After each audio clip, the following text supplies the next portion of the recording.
ফের সিবিআইয়ের হাতছাড়া কালীঘাটের কাকু। এবার কিন্তু জেল থেকে সরাসরি উধাও কালীঘাটের কাকু। এই মুহূর্তের সবচেয়ে বড় খবর, শিক্ষক নিয়োগ দুর্নীতিকাণ্ডের অন্যতম মেন অভিযুক্ত কালীঘাটের কাকু ওরফে সুজয় কৃষ্ণ ভদ্র।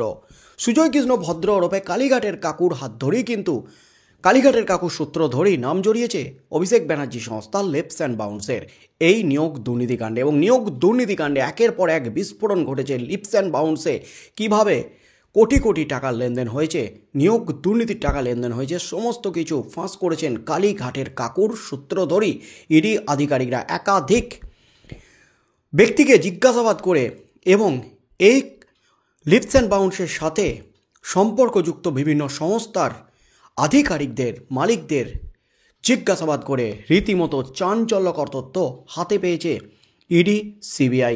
চরম বিপাকে যখন অভিষেক ব্যানার্জি কালীঘাটের কাকু যখন শিক্ষক নিয়োগ দুর্নীতিকাণ্ডে আষ্টেপৃষ্টে জড়িয়ে আছেন, যখন সিবিআইয়ের হাতে বন্দি তিনি এই মুহূর্তে রয়েছেন সিবিআইয়ের হাতে গ্রেপ্তার হয়ে প্রেসিডেন্সি জেলে, ঠিক সেই মুহূর্তে এবার সরাসরি জেল থেকে সিবিআইয়ের হাতছাড়া কালীঘাটের কাকু।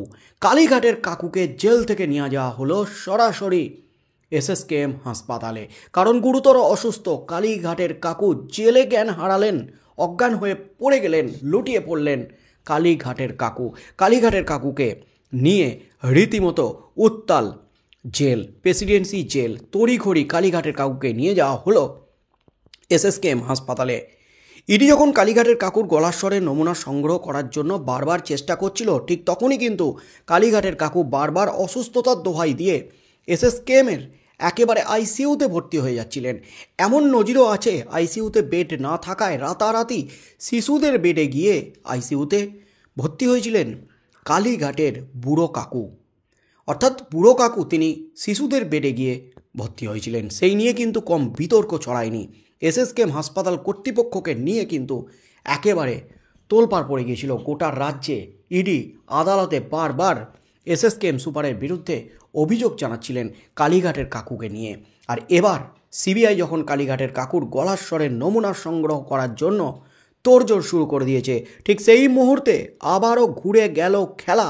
কারণ আদালতের নির্দেশে যখন কালীঘাটের কাকুর গলার স্বরের নমুনা সংগ্রহ করার প্রক্রিয়া শুরু করেছে সিবিআই, ঠিক সেই মুহূর্তেই কালীঘাটের কাকু চলে গেলেন এসএসকেএম হাসপাতালে একেবারে জ্ঞান হারিয়ে, গুরুতর অসুস্থ হয়ে। যখন সিবিআই কালীঘাটের কাকুকে নিয়ে আদালতে সওয়াল করেছিল, কালীঘাটের কাকু সিবিআইয়ের জেরায় 4 দিনই রীতিমতো সিবিআইকে অতিষ্ঠ করে ছেড়েছেন। সিবিআই হেফাজতে অনশন শুরু করেছিলেন। তাতে কালীঘাটের কাকুর ব্লাড প্রেশার থেকে শুরু করে সুগার লেভেল সবই কিন্তু বাড়তে শুরু করে দিয়েছিল। তাই ভয়ে সিবিআই কালীঘাটের কাকুকে আর হেফাজতে রাখতে চায়নি, জেল হেফাজতে পাঠানোর আবেদন জানিয়েছিল আদালতে। সেটাই ছিল সিবিআইয়ের চরম ভুল। আর সেই ভুলের মাসুল কিন্তু এবার গুনতে হচ্ছে সিবিআইকে। যা ঘটল জেলে তাতেই কিন্তু রীতিমতো হইচই সুজয় কৃষ্ণকে নিয়ে। সুজয় কৃষ্ণ ভদ্র ওরফে কালীঘাটের কাকু গুরুতর অসুস্থ। প্রেসিডেন্সি জেল থেকে তাকে নিয়ে যাওয়া হয়েছে এসএসকেএম হাসপাতালে। জেল সূত্রে খবর, সোমবার সকালে হঠাৎ সংজ্ঞা হারান তিনি। হৃদযন্ত্রের সমস্যায় ভুগছিলেন কাকু। সেই সংক্রান্ত অসুস্থতা থেকেই জ্ঞান হারান বলে মনে করা হচ্ছে নিয়োগ দুর্নীতিকাণ্ডে অন্যতম অভিযুক্ত কাকু। প্রাথমিকে এই সংক্রান্ত ইডির মামলায় চার্জ গঠন প্রক্রিয়া শুরু হয়েছে। সোমবার সেই মামলায় শুনানিও রয়েছে বিচার ভবনে। আর তার আগেই খেলে দিয়েছেন কালীঘাটের কাকু। সেই মামলায় আজই নির্দেশ দেবেন বিচারক, কিন্তু তার আগেই কাকু অসুস্থ হয়ে পড়লেন। এটাও কি সত্যি সত্যি, নাকি ফের নাটক শুরু করলেন, ফের বড়সড় গেম খেলে দিলেন কালীঘাটের কাকু? প্রশ্ন কিন্তু উঠে গেছে বিভিন্ন মহলে। নিয়োগ মামলায় ইডির হাতে গ্রেপ্তার হয়েছিলেন কাকু। সেই মামলায় কিছুদিন আগে তার জামিন মঞ্জুর করা হয়েছে, কিন্তু সিবিআই তাকে জিজ্ঞাসাবাদের জন্য হেফাজতে নিয়েছে। সিবিআই হেফাজতে মেয়াদ শেষ হওয়ার পর কাকু আবার প্রেসিডেন্সি জেলে ফিরে গিয়েছেন। দীর্ঘদিন ধরেই অসুস্থ কাকু, জেল হেফাজতেই তার চিকিৎসা চলছিল। জেলের হাসপাতালে ছিলেন দীর্ঘদিন। অসুস্থতার কারণে একাধিকবার আদালতের নির্দেশ সত্ত্বেও তিনি সশরীরে হাজিরা দিতে পারেননি। এর ফলে তাঁর সিবিআই হেফাজতও পিছিয়ে গিয়েছিল বারবার। পরে চার্জ গঠনের সময় তিনি আদালতে সশরীরে হাজিরা দিয়েছিলেন, কিন্তু আবার অসুস্থ হয়ে পড়লেন কালীঘাটের কাকু। আর যেদিন অসুস্থ হলেন সেটা নিয়েও কিন্তু একটা নতুন করে জল্পনা উসকে গেল, কারণ চার্জ গঠন প্রক্রিয়া ইতিমধ্যেই শেষ হয়েছে। আজ বড় নির্দেশ দিতেন বিচারক, সেখানে উপস্থিত থাকতে হতো কালীঘাটের কাকুকে, কারণ তিনিও এই মামলায় অন্যতম অভিযুক্ত, একেবারে মেন কালপিট।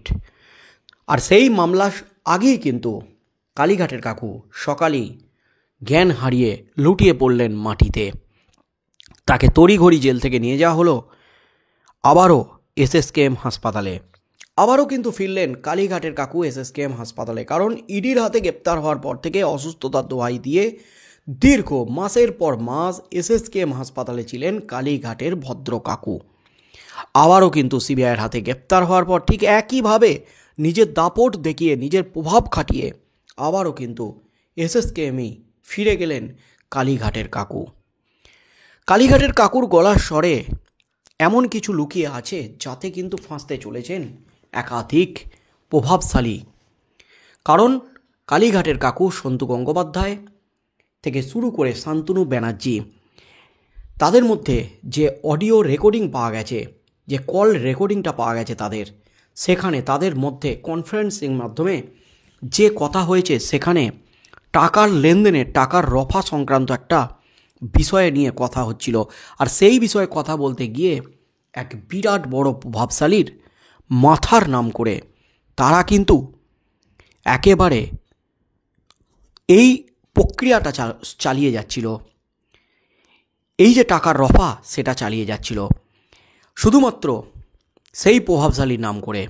অর্থাৎ শিক্ষক নিয়োগ দুর্নীতিকাণ্ডে কালীঘাটের কাকুর গলার স্বরটা এই মুহূর্তে তদন্তের জন্য অন্যতম গুরুত্বপূর্ণ। সেই গলার স্বর নিতে পারলেই সিবিআই ওই মাথাকে পাকড়াও করতে পারবে, তাকে জিজ্ঞাসাবাদ করতে পারবে কেন তার নাম করে টাকার রফা চলছিল, নিয়োগ দুর্নীতিকাণ্ডে কি সেও জড়িত। আর তার আগেই কিন্তু একেবারে ঘুরে গেল খেলা, সিবিআইয়ের হাতছাড়া কালীঘাটের কাকু। কালীঘাটের কাকু জেল থেকে একেবারে উধাও, নিয়ে যাওয়া হলো তড়িঘড়ি এসএসকেএম হাসপাতালে। আজ বিচার প্রক্রিয়ায় শুনানি রয়েছে, সেই শুনানির আগেই কিন্তু ভয়ঙ্করভাবে খেলা হয়ে গেল। আজ কী নির্দেশ দেন বিচারক? আদৌ কি বিচারক কিছু নির্দেশ দিতে পারবেন কালীঘাটের কাকুকে ছাড়া? কারণ বিচার প্রক্রিয়ার সময় অভিযুক্তদের অবশ্যই হাজির থাকতে হয়। তাই কি হতে চলেছে আগামী দিনে, নাকি ফের এই প্রক্রিয়া পিছিয়ে যেতে চলেছে কিছুটা? আর বিচার প্রক্রিয়া যদি পিছিয়ে যায়, বিপদে পড়তে চলেছেন ফের পার্থ চ্যাটার্জি সহ একাধিক অভিযুক্তরা, কারণ তাদের জামিনও কিন্তু ঝুলে রয়েছে। এর ফলে কাকে বাঁচানোর জন্য কালীঘাটের কাকু বারবার চেষ্টা করছেন, বারবার এভাবে তদন্তকে ঘুরিয়ে দিচ্ছেন। কি হতে চলেছে, কার নাম সামনে আসে কালীঘাটের কাকুর গলার স্বর থেকে, সেদিকেই চোখ থাকবে গোটা রাজ্যের।